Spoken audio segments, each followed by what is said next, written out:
रोशन jewellers, अनमोल रिश्तों के लिए।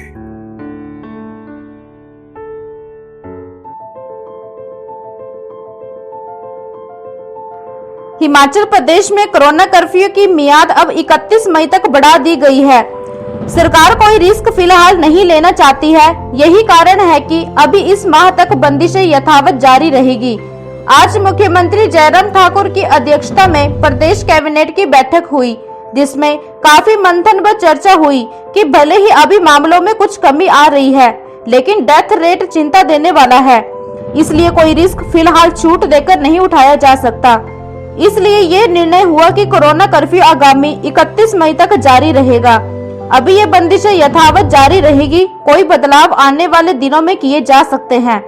गौर हो कि उत्तराखंड और बिहार में भी आज ही लॉकडाउन बढ़ाने का निर्णय हुआ था, जिससे कयास लगाए जा रहे थे कि हिमाचल सरकार भी फिलहाल बंदिशें जारी रख सकती है। और हिमाचल सरकार ने भी कोरोना कर्फ्यू 31 मई तक जारी रखने का निर्णय लिया है।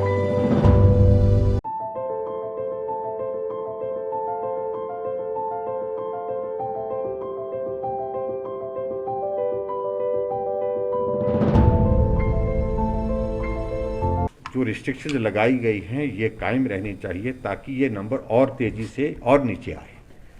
हम उम्मीद करते हैं जो हमने लगभग सप्ताह के लिए, सप्ताह भी नहीं 5 दिन के लिए और बढ़ाया है 31 तारीख तक, उसके बाद फिर से रिव्यू करेंगे। मैं भी इस बात से सहमत हूँ कि कुछ लोगों को असुविधा होगी, निश्चित रूप से होगी। हमारे व्यापारिक संस्थान बंद पड़े हैं, दुकानें बंद पड़ी हैं, तो ऐसी सूरत में उनसे भी मैं आग्रह करूँगा कि अभी सहयोग दे, 5 दिन थोड़ा इंतज़ार करें, उसके बाद खुल करके आगे जब माहौल ठीक होगा, कोविड का नंबर कम होगा, तो उस सूरत में आगे बढ़ करके जो रिस्ट्रिक्शन जो लगाई हैं उनको रिव्यू करेंगे और उस पर निश्चित रूप से विचार करेंगे जो मांग कर रहे हो। म्यूकोरमाइकोसिस के केसेस भी हिमाचल प्रदेश में दर्ज किए जा रहे हैं, तो इस पर सरकार का क्या स्टैंड? देखिए, अभी तक 5 मामले इस प्रकार के हिमाचल प्रदेश में आए हैं और स्वाभाविक रूप से चिंता का विषय है, लेकिन उसमें से जो है वो अभी स्टेबल है। एक के बारे में कहा कि उनकी थोड़ी तबीयत ज़्यादा खराब थी, लेकिन उनके ऑपरेशन 3 के तो कर दिए हैं, जो जानकारी मुझे मिली है। सर्जरी कामयाब है रही है उसमें, और मैं उम्मीद करता हूँ वो भी ठीक हो जाएंगे। और जैसा ये ब्लैक फंगस के बारे में जो कहा जा रहा है, ऐसा भी नहीं है कि उसके कारण मृत्यु ही होगी, उसके फैटल ही है, वो गंभीर है, लेकिन उसके बावजूद भी बहुत सारे लोग उससे भी जो है वो उभर करके आए हैं और वो अपना जो है वो स्वस्थ जीवन जी रहे हैं। सर, जिस तरह से एक नई गाइडलाइन आई जिसमें जो 18 to 44 ईयर्स ग्रुप के जो लोग हैं उनको अब पोर्टल पर रजिस्ट्रेशन नहीं करना पड़ेगा, और सीधे जाके वैक्सीन सेंटर पे जाते हैं, उनको वहीं वैक्सीन मिलेगी। क्या ऐसी कोई गाइडलाइन? अभी आज जो जानकारी आप लोगों से मिली है, मुझे डिटेल नहीं मालूम, क्योंकि हम कैबिनेट की मीटिंग से भी उठे हैं।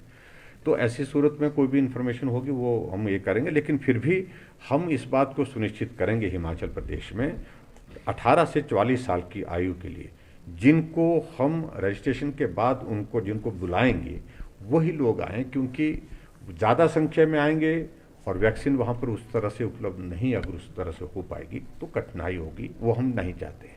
और वैसे भी कोविड प्रोटोकॉल को भी फॉलो करना है, इसलिए इसको मॉनिटर करके करना है। हमने जिस कंपनी से हमको वैक्सीन उपलब्ध हो रही है उस कंपनी को हमने लिखा भी है, हमको 5 लाख वैक्सीन 1 सप्ताह के अंदर 1 सप्ताह के लिए चाहिए, ये हमारी रिक्वायरमेंट थी। लेकिन अभी उपलब्धता उन्होंने कहा कि थोड़ा सा वक्त लगेगा। मैं उम्मीद करता हूँ कि जून के महीने से उपलब्धता और भी ज़्यादा हो जाएगी। और दूसरी बात ये भी मैं कहना चाहता हूँ, अब आज हमने कैबिनेट में सेक्रेटरी हेल्थ को ये भी कहा है कि प्राइवेट सेक्टर में भी अगर वैक्सीन के लिए कोई आगे आना चाहते हैं तो उनको भी ऑथराइज करिए, और ऑथराइज करने के बाद वो भी अगर वैक्सीन लगाने के लिए सहयोग देने के लिए आगे आते हैं तो बहुत सारे लोग जो है वो प्राइवेट हॉस्पिटल में भी जा करके वैक्सीन लगा सकते हैं।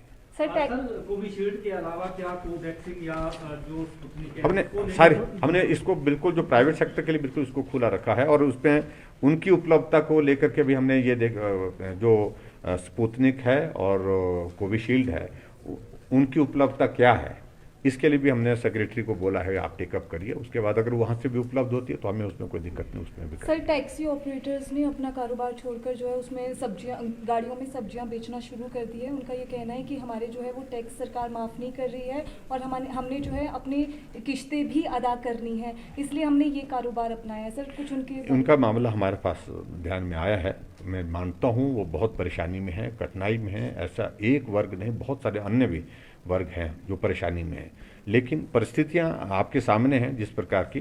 निश्चित रूप से जो बातें वो कह रहे हैं उस पर हम विचार कर रहे हैं कि क्या मदद की जा सकती है इन सारी बातों को लेकर के, और इससे ज़्यादा कुछ कहने की आवश्यकता है। सर जिस तरह से तैयारियां हम उस सारी चीज़ के लिए भी प्रेपरेशन की शुरुआत कर रहे हैं। अभी आज ही हमने कांगड़ा में भी मेक शिफ्ट के अंतर्गत एक नया जो एक सुविधा वहाँ पर शुरू की परौर में। हाँ, लगभग 250 बेड कैपेसिटी के साथ वो होगा। अब फिलहाल हमने उसमें 65 बेड की कैपेसिटी आज शुरू की है, उसके बाद फिर वो आगे बढ़ती रहेगी। Thank you please, thank you. Himachal press news के लिए शिमला से टीकाराम शर्मा की रिपोर्ट।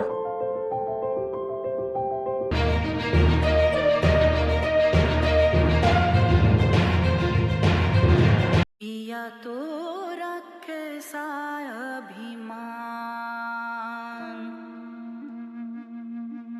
पिया तो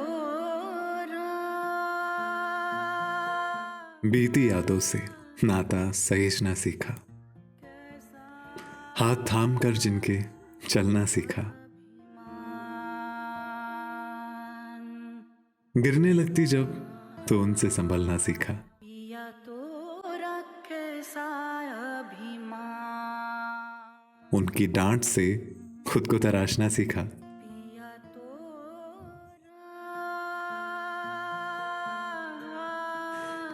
घर से दूर होकर भी दिल को हमेशा यह एहसास रहता है, उनका प्यार और फिक्र हमेशा मेरे साथ रहता है।